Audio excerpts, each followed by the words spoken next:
was declaring to say what is it that we need to see in the education system by 2030. One, they were saying by 2030 we need to be seeing an education system characterized by learners and teachers who are highly motivated. I'm therefore making these as my opening comments to say this is what we are trying to achieve as the branch, and by implication and also the Department of Education.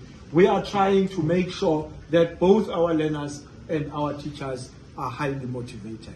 It may not be that they are at the level where they need to be motivated, but that is going to be one driving force. And secondly, we are talking about principals that are effective managers who provide administrative and curriculum leadership. Part of what we need to do is to make sure, Kajeni, that we support our principals through the programs that we run so that they are effective, not affective. Effective managers who provide administrative and curriculum leadership. So I was saying to you, I was able to identify about 10 of these things. Then that was the second thing that I identified. It is saying the schools that are accountable to parents and committed, and the schools that are professional. Teachers have good knowledge of subject that they teach.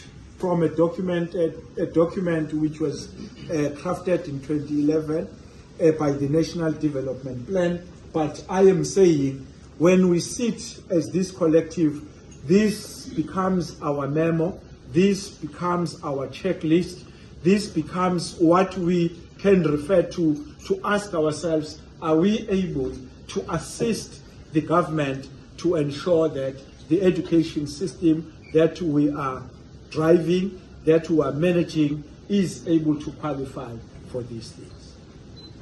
But when I start with these colleagues, it doesn't mean that we are assuming that there are no challenges. We are saying this is what is envisaged, this is what we would like to see, and just to note, this is expected to be there by 2030. The expectation, therefore, is that we are in a journey, we are going there by 2030, with a note that 2030 is not very far off, noting that we are now in 2026. We are just short of a few years before we come to 2030. Then the expectation is that by 2030, a meeting of this nature and other meetings in the department must sit down and reflect and ask themselves, where are we in terms of these expectations? The expectation also is that by 2030, at a government level, a department will need to lead a reflection and ask these questions. And these are the questions that we need to ask of us as the Department of Basic Education.